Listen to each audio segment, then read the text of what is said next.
একটা মাসআলা এখানে বলে দিই, আমার কাছে এই যে কয়েকজন প্রশ্ন করে রাখছেন আজকে। মাসআলা হচ্ছে নারীরা রমজান মাসে রোজা রাখবে, তাইলে ওনাদের তো 4, 5টা 7টা রোজা রাখতে না পারে না ঋতুস্রাবের কারণে। এখন যদি কেউ কেউ বলতেছেন যে উনি যদি রমজানের পরে রোজা রাখবেন তা পারেন না। এখন যদি কেউ ঔষধ ইউজ করে ট্যাবলেট খেয়ে ঋতুস্রাব বন্ধ করে কেউ রোজা রাখে, রোজা হবে কিনা? ঔষধ সেবনের মাধ্যমে ঋতুস্রাব বন্ধ করা যায়? যায়। এখন যদি কোনো মহিলা ঔষধ সেবন করে ঋতুস্রাব বন্ধ করে পূর্ণাঙ্গ 30টা রোজা অথবা 29টা জয়টা হবে পূর্ণাঙ্গ 1 মাস রোজা রাখে, এর মাধ্যমে তার রোজার ফরজ আদায় হয়ে যাবে, রোজার ফরজ আদায় হয়ে যাবে। কিন্তু আল্লাহ যেই বিধান দিয়েছেন এই বিধানকে আপনি বন্ধ করলেন, এজন্য আপনি গুনাহগার। এ ব্যাখ্যা হলো এভাবে, চিকিৎসা বিজ্ঞান বলবে শারীরিক অসুস্থতা হতে পারে। এর ব্যাখ্যা হলো একজন লোক মসজিদে আসছে নামাজের টাইমে, জামাত শুরু হয়ে গেছে, বেচারার প্রস্রাবে ধরছে, এখন চিন্তা করছে যদি প্রস্রাব করি অজু করব, এতগুলা করতে করতে এসে দেখবো জামাত শেষ। চিন্তা করলো যা কষ্ট মষ্ট করে ফরজটা পড়েনি, উনি এসে ইমামের পিছনে নামাজে দাঁড়ায় গেল, প্রস্রাব করে নাই, কিন্তু প্রস্রাবের কোনো ফুটা পড়ে নাই, তার অজু ভাঙ্গে নাই, ইমামের পিছনে নামাজে দাঁড়ায় গেল। আপনারা বলেন নামাজ হবে না? কেন নামাজ হবে, ফরজ আদায় হবে। এই ফতোয়া আপনারা দিয়েন না মাকরু হবে আর এই হবে। আমি বলছি নামাজের ফরজ আদায় হবে কিনা, বলেন হবে কিনা? হবে। যেভাবেই হোক তার নামাজ ভঙ্গের কোনো কারণ তার ভিতরে পাওয়া যায় নাই। নামাজ ভঙ্গের কি কোনো কারণ আছে যে প্রস্রাব আটকায় রাখলে নামাজ ভঙ্গ হবে? হবে না। হ্যাঁ, তার নামাজের ফরজ আদায় হয়েছে কিন্তু নামাজের পূর্ণাঙ্গ সওয়াব পাবে না, কারণ নামাজ পড়তে হবে খুশুর সাথে, একবারে ফ্রেশ ভাবে, সেটা করে নেই। কিন্তু তার অজুভঙ্গের কারণ না পাওয়া যাওয়ার কারণে রোজা নামাজ হয়ে যাবে। ঠিক তেমনি ভাবে আল্লাহ পাক নির্ধারিত প্রত্যেক মাসে একটা ঋতুস্রাব দিয়েছেন, এটা যদি কেউ বন্ধ করে দেয় তার তো রোজা ভঙ্গের কোনো কারণ পাওয়া যাচ্ছে? কথা বলেন, পাওয়া যাচ্ছে না, রোজা হয়ে যাবে। কিন্তু এটা বন্ধ করলো কেন? আল্লাহ এটা দিয়েছিলেন, এজন্য সে গুনাহগার, কিন্তু ফরজ আদায় হয়। চিকিৎসা শাস্ত্র বলবে এটা শরীরের জন্য ক্ষতিকারক। আল্লাহ আমাদেরকে হেফাজত করুক, সবাই বলেন আমিন। যাক, এতগুলা কথা বললাম, এখন আপনাদের রমজানের সংক্ষেপ করে কয়েক মিনিটে রমজানে কি কি করা লাগবে আমাদের কয়েক মিনিটে আপনাদেরকে বলে দিই। আমরা বিশেষ করে কয়টা আমল করব? সবাই বলেন। 1 নাম্বার, রমজান আসছে, রমজানের স্পেশাল প্রস্তুতি, রমজানের স্পেশাল আমল। কি আমল? স্পেশাল। এই আমলগুলো আপনাকে করা লাগবে, যদি করেন আপনি কামিয়াব। 1 নাম্বার, কয়টা আমল করা লাগবে? 4টা। 1 নাম্বার শাহাদা, বেশি বেশি করে কি পাঠ করতে হবে? শাহাদা। 2 নাম্বার ইস্তিগফার। 2 নাম্বার। 3 নাম্বার জান্নাত। 4 নাম্বার জাহান্নাম থেকে বাঁচা। 5 নাম্বার, রমজান শুরু হবে যখন চাঁদ দেখতে আপনারা বের হবেন, স্পেশাল আমল। রোজা রেখে যে সওয়াব পান, আপনারা রমজানের চাঁদ দেখতে বের হবেন তো? নবীজি রমজানের চাঁদ দেখতে বের হতেন, এজন্য 5 নাম্বার রমজানের চাঁদ দেখতে বের হবেন এবং চাঁদ দেখে দোয়া পড়বেন। কি দোয়া? কে দোয়া পড়েন? বলেন না। আয় আল্লাহ, দোয়া পারেন না আপনারা? আল্লাহুম্মা হিল্লাহু আলাইনা, এই দোয়া শিখে নেবেন, দোয়া পড়বেন। কয়টা গেল? 6 নাম্বার, অবশ্যই যেইভাবে রোজা রাখবার কথা আমরা এভাবে রোজা শুরু করব। রাসূল পাক বলছেন, মান সামা রমাদান ঈমানান ওয়া ইহতিসাবা গুফিরা লাহু মা তাকদ্দামা মিন যামবি। আল্লাহ রাসূল বলছেন, মান সামা রমাদান ঈমানান ওয়া ইহতিসাবা গুফিরা লাহু মা তাকদ্দামা মিন যামবি। রাসূল পাক বলছেন, কেউ যদি ঈমানের সাথে মন মানসিকতাকে একবারে ক্লিন করে রমজানের রোজা রাখে তার পিছনের সব গুনাহ মাফ। কয়টা গেল? 7 নাম্বার, কেউ যদি রাতের বেলা কিয়াম করে, মান কামা রমাদান ঈমানান ওয়া ইহতিসাবা, কামা রমাদান, রমজানে কিয়াম করে, মানি কি? তারাবিহের সালাত, কিয়ামুল লাইল, তাহাজ্জুদ, তারাবিহের সালাত। আমরা তারাবিহের সালাত যদি কেউ রাত্রবেলা পড়ে, রাসূল বলছেন তার জিন্দেগির গুনাহ মাফ। কয়টা বললাম? 8 নাম্বার, রোজা তো রাখবেন, সারা জীবন রোজা রাখেন, দোয়া তো জীবনে করেন না, ইফতার সামনে নেবেন। ইফতার সামনে নিয়া 8 নাম্বার হচ্ছে ইফতার নিয়া নামাজের একটু আগে দোয়া করবেন। আল্লাহ রসুল বলছেন আল্লাহ 100 বছরে যত জাহান্নামীকে মাফ করেন, প্রত্যেক ইফতারের সময় এর চাইতে বেশি মানুষকে মাফ করেন। ইফতার সামনে নিয়ে দোয়া করবেন। আল্লাহ দেখবেন যে গোলামের সামনে ইফতার, হাত আছে, খাবার সামনে, খায় না কেন? খায় না কেন? আল্লাহর ভয়, এখনো সময় হয় নাই। আল্লাহ বলবেন ফেরেশতাদেরকে, গোলাম দেখ রে আমার গোলাম ইফতার সামনে নিয়ে বসে আছে, আজানের অপেক্ষায় আছে, টাইমের অপেক্ষায় আছে, ইফতার করতেছে না। আমি আল্লাহ কথা দিলাম আমার গোলাম আমার জন্য অপেক্ষা করতেছে, আর আমি তার জন্য জান্নাতকে অপেক্ষারত বানাইয়া দিলাম। এজন্য ইফতার সামনে নিয়ে দোয়া করবেন ইনশাল্লাহ। বলেন সময় হলে সাথে সাথে ইফতার করবেন, ইফতারে দেরি করবেন না, দেরি করবেন সেহরিতে, ইফতার তাড়াতাড়ি করবেন। আমরা অনেক আছি ইফতার করি না, আগে নামাজ টামাজ পড়ি এরপরে গিয়ে ইফতার করব। এর অর্থ এটা না যে পেট ভরে খাওয়ার কথা বলেন, ইফতার মানে রোজা ভাঙ্গা। আমরা সময় হয়ে গেলে সাথে সাথে ইফতার করব ইনশাল্লাহ। বলেন কয়টা বলছি? 9 নাম্বার, সেহরি খাওয়া। সেহরি এটা সুন্নত, সেহরি এটা সুন্নত। অনেকে আছে আমরা 12টার সময় সেহরি খায় ঘুমাইয়া যাই, আছে না অনেকে? 1টার সময় সেহরি খায় ঘুমাইয়া যায়। তোমার রোজা রাখতে কইছে কে? বলেন না। আল্লাহ রসুল বলছেন সেহরি খাও দেরিতে, সময়ের আজানের 10-15 মিনিট আগে, মানে সুবহে সাদিকের টাইমে তোমরা সেহরি খাও। যত দেরিতে খাবা তত বরকত। সুবহানাল্লাহ বলেন। এর জন্য আমরা সেহরি খাবো দেরিতে, ইফতার খাবো, ঠিক আছে তো? এটা আমার বানানো কথা, হাদিসের কথা। কয়টা বললাম? 9টা। 10 নম্বর হলো আমরা যারা রোজা রাখবো, আল্লাহর ওয়াস্তে 2 হাত জোর করে বলছি, রোজা রাইখা একটা মিথ্যা কথা বললেন না, রোজা রাইখা মিথ্যা কথা বললেন না। রোজার স্পেশাল আমল, 1 ফুটা আমলের দরকার নাই, কিন্তু মিথ্যা কথা কইেন না। মিথ্যা কথা না বললে আপনি সওয়াব পাবেন, কিন্তু যদি আপনি রোজা রাইখা নামাজ পড়ে মিথ্যা কথা বলেন, নামাজও বরবাদ, রোজাও বরবাদ। এজন্য আমরা কি করব? মিথ্যা বলবো না। আচ্ছা, এর কয় নাম্বার বলছি? 11 নম্বর হলো ঝগড়া বিবাদ করবো না রোজা রাইখা। কিন্তু রোজা মাসেই তো সব থেকে ঝগড়া বেশি হয়, বেশি হয় না? মারামারি বেশি। কেউ যদি আপনার সাথে ঝগড়া লাগাতে আসে, বলবেন আমি রোজাদার, ইন্নী সাইম, আমি রোজাদার, আমার সাথে ঝগড়া বিবাদ করা যাবে না। কয়টা বললাম?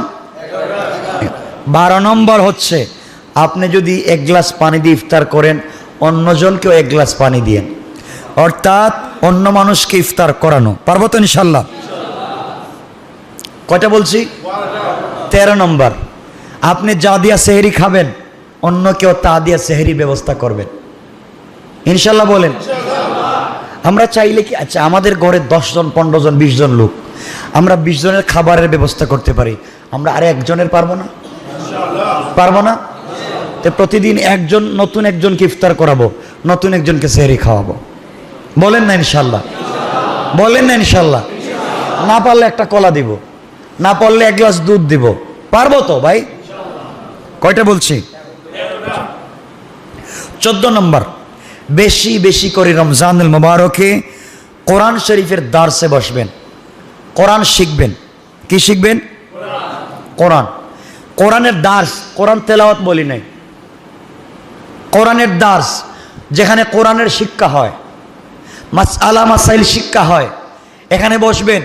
রসুলে পাক বলছেন কোন গোলাম যদি রমজানুল মুবারকে কোরআনের দার্সে বসে, মানে কোরআনের ইলম শিক্ষা করার জন্যে দুটা মাসআলা মাসাইল কারো কাছ থেকে জানে, আল্লাহ এর বিনিময়ে পুরা জিন্দগির গুনাহকে মাফ করে জান্নাতের ফয়সালা দিবেন। ফয়সালা কোরআনের দার্স বলছি, কোরআন তেলাওয়াত বলি নাই। কোরআন শিক্ষা, সারাদিন কোরআন তেলাওয়াত করলেন বুঝলেন না, আমি কোরআন বুঝার কথা বলছি। কোরআনের দার্সে বসবেন, একটা মাসআলা জানবেন, একটা আয়াতের অর্থ জানবেন ইনশাআল্লাহ। বলেন কয়টা বলছি? 14টা। 15 নম্বর হলো বেশি বেশি করে কোরআন তেলাওয়াত করবেন, কারণ এই মাসেই আল্লাহ নিজে কোরআন তেলাওয়াত করেছেন। এই মাসে জিবরাইল কোরআন তেলাওয়াত করেছেন এবং পুরা 30 পারা কোরআন বিশ্বনবী আল্লাহ তেলাওয়াত করে জিবরাইলকে দিয়েছেন। জিবরাইল তেলাওয়াত করে বিশ্বনবীর কাছে 30 পারা কোরআন প্রত্যেক রমজানে নাজিল করতেন। সুবহানাল্লাহ। বলেন তেলাওয়াত করব ইনশাআল্লাহ। বলেন না সাহাবায়ে, কথা তো লম্বা হয়ে যাচ্ছে, কষ্ট হচ্ছে আপনাদের? 1-2 মিনিট। সাহাবায়ে কেরাম রমজান মাসে কোরআন তিলাওয়াতের প্রতিযোগিতা করে কেউ 200 খতম, 300 খতম, 500 খতম, 1000 খতম কোরআন দিতেন। আর আমরা পুরা বছরে হিসাব করে দেখেন 1 পারাও হয় নাই, ঠিক না?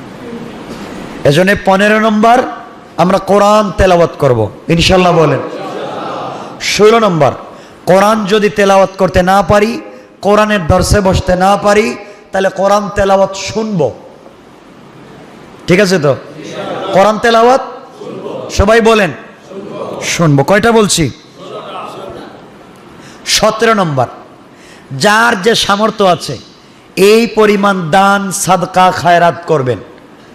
প্রতিদিন ইফতারির আগে 5টা টাকা দিবেন। কারণ কি? সাদকা একটা দিলে 70 গুণ সওয়াব, আর এক সাদকা যদি কেউ রমজানে দেয় 1000 গুণ বেশি সওয়াব। 17 নম্বর কি করব?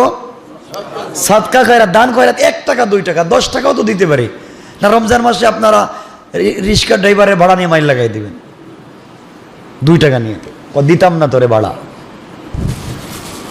18 নম্বর, বেশি বেশি করে মেসওয়াক করবেন। কি করবেন? বেশি বেশি।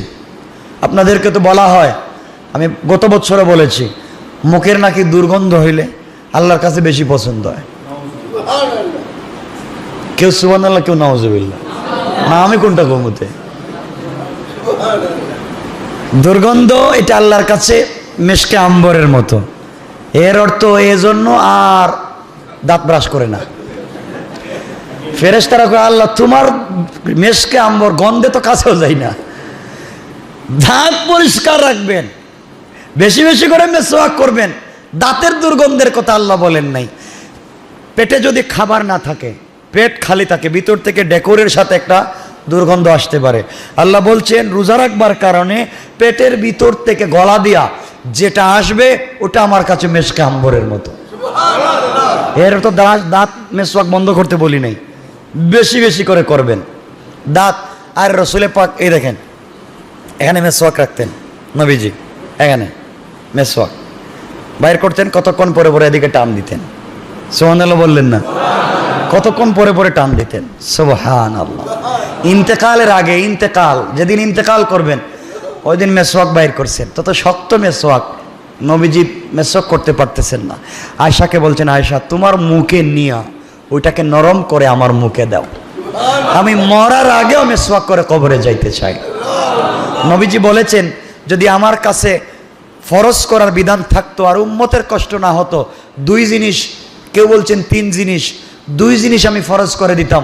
একটা হচ্ছে তাহাজ্জুদের সালাত, আর একটা হচ্ছে মেসওয়াক। মেসওয়াক যদি করেন, মেসওয়াক করেন, আপনার জীবনে চোখের জ্যোতি নষ্ট হবে না। সুবহানাল্লাহ বলবেন না? তা আপনারা এখন কালকে ট্রল করবেন, হুজুর আপনার চশমা কেন? বলবেন আমি বুঝি তো এগুলো, কারণ আপনার চশমা কেন? তো আমার চশমা কেন এর অর্থ চোখের জ্যোতি কইমা যায় এটা নাই, এটা মনে কইরেন না। আল্লাহ চোখের জ্যোতি ভালো রাখছে এবং মেসওয়াকের কারণে আগামী 100 বছর ভালো রাখবে ইনশাআল্লাহ। এখানে একটা কথা 1 মিনিটে বলি। হুসাইন আহমদ মাদানী রহমতুল্লাহ আলাইহি, নাম তো শুনছেন। একবার তিনি মাল্টার থেকে আসতেছেন রেলগাড়িতে। কি গাড়িতে? রেলগাড়িতে। দেখেন এক মুরব্বী মানে 2-3 জন দৌড়ে বসাইছে, 2-3 জন, মানে হাত পা একবারে শেষ, কিন্তু পত্রিকা পড়তেছে চশমা ছাড়া। জিজ্ঞেস করলেন, বাবা আপনার বয়স কত? 129 বছর। এই বয়সে আপনি চশমা ছাড়া পত্রিকা পড়তে পারেন? কেন পারবো না, আপনি মুসলিম না হিন্দু? তো হোসেন আহমদ মাদানী বলেন, আমি মুসলিম। তিনি বলেন, বাবা আপনি মুসলিম না হিন্দু? বলে, আমি হিন্দু। বলে, তুমি মুসলিম আর আমারই জিজ্ঞাসা করতেছো আমি 129 বছরে চশমা ছাড়া কেমনে পড়ি? তোমাদের নবীকে মেসওয়াকের কথা বলে নাই? আমি আমার জীবনে এই মুহাম্মদের একটা জিনিস নেই মানছি, সেটা হচ্ছে মেসওয়াক। আর মেসওয়াকের প্রথম ফজিলত, চোখের জ্যোতি নষ্ট হয় না। মেসওয়াকের বরকতে আজও আমার চোখের আলো ঠিক আছে, আলহামদুলিল্লাহ বলেন। কয়টা বলছি? 19টা। কয়টা বলছি? 19টা। 20 নম্বর, এবার তো আর এই সুযোগ নাই মনে হয়। সামর্থ্য থাকলে উমরায় যাবেন। উমরায় যাবেন। কোথায় যাবেন? উমরায়। নবীজি বলছেন, কেউ যদি রমজানুল মুবারকে উমরায় যায়, সেজন্য আমি রসুলের হাত ধরে হজ করলো। আল্লাহু আকবার বলেন। আমি নবীজি যখন হজ করতাম, কেউ যদি রমজানে উমরায় যায়, সেজন্য আমার সঙ্গে হজে শামিল ছিল। সুবহানাল্লাহ। এজন্য উমরায় যাবেন, ঠিক আছে তো? যারা বিয়ে করেন, বিয়ে করার পরে বউরে নিয়ে হানিমুনে যাওয়ার জন্য সিঙ্গাপুর যায়েন না। এই হানিমুনের টাকা দিয়ে সিঙ্গাপুর না গিয়া এই টাকা দিয়ে দুজন উমরায় যাবেন, বলেন ইনশাল্লাহ। বন্ধু বান্ধব মিলে সারা বছর বিজনেস করেন, কিছু টাকা পয়সা নিয়ে বলেন ঘুরে আসে। বন্ধু কই যাইব? আয় ভুটান যাই, নেপাল যাই, যায় না? ঘুরতে যায়, শ্রীলঙ্কা যায়, বিভিন্ন জায়গায় শিলিগুড়ি ঘুরতে যায়। এগুলো দরকার নাই, এই টাকা নিয়ে উমরায় যাও। কোথায়? কয়টা বলছি? 20। তো আরো রয়ে গেছে আরো, কিন্তু সময় চলে গেছে অনেক বেশি, আবার শেষ লম্বা করা যাবে না। 21 নম্বর হচ্ছে শেষ 10 রাত কোনোভাবেই একটা মিনিটে ছেড়ে দিবেন না। শেষ 10 রাত যেভাবে পারেন রুটিন করে কাজে লাগাবেন ইনশাল্লাহ বলেন। বেশি বেশি করে আমল করবেন শেষ 10 রাত। 22 নম্বর, শেষ 10 দিন মসজিদে ইতিকাফ করবেন। মনে হচ্ছে এবার সুযোগ নাই, কারণ মসজিদের ভিতরে ইফতার সেহরি খাওয়া নিষেধ। শেষ 10 রাত বেশি বেশি করে ইবাদত করবেন, শেষ 10 দিনে ইতিকাফ করবেন ইনশাল্লাহ বলেন। 23 নম্বর, শেষ 10 রাতের বেজুর রাত্রে শবে কদর খুঁজবেন, আশায় থাকবেন যদি শবে কদর হয়ে যায়, এক রাত্রের ইবাদতে 83 বছরের সওয়াব পেয়ে যাবেন। 24 নম্বর, সাদকাতুল ফিতর আদায় করবেন, যাকাত দিবেন। 25 নম্বর, যেটা আগে বলেছি, সব সময় জাহান্নাম থেকে মাফ চাইবেন আর জান্নাত চাইবেন। পারবো তো ইনশাল্লাহ? 26 নম্বর, বেশি বেশি করে সাধারণ নেক আমল যেগুলো, যে সুবহানাল্লাহ, আলহামদুলিল্লাহ, এগুলা বেশি বেশি করে করব ইনশাল্লাহ। তো ভাই বেশি বেশি করে মানুষকে সালাম দিব। কত নম্বর? 27 সালাম। নবীজি বলছেন, রমজানে যদি কেউ সালামের প্রচলন করে, আমি আল্লাহ তাকে দারুস সালাম নামক জান্নাতে নিজে সালাম দিব। সুবহানাল্লাহ বলেন। আমি নিজে সালাম দিব। 28 নম্বর, গুনাহ ছেড়ে দিতে হবে, তাকওয়া অর্জন করতে হবে। কি অর্জন? এর অর্থ হচ্ছে রমজানের পরে 11 মাস আর গুনাহ করা যাবে না। আল্লাহ আমাদেরকে কবুল করুক, সবাই পড়েন আমিন। আর 30 নম্বর, 29 নম্বর, আমরা যেভাবেই পারি আমাদের যাকাতকে আদায় করে দেব ইনশাআল্লাহ। আল্লাহ আমাদের কবুল করুক। আল্লাহুম্মা সাল্লি আলা মুহাম্মদ ওয়া আলা আলি মুহাম্মদ।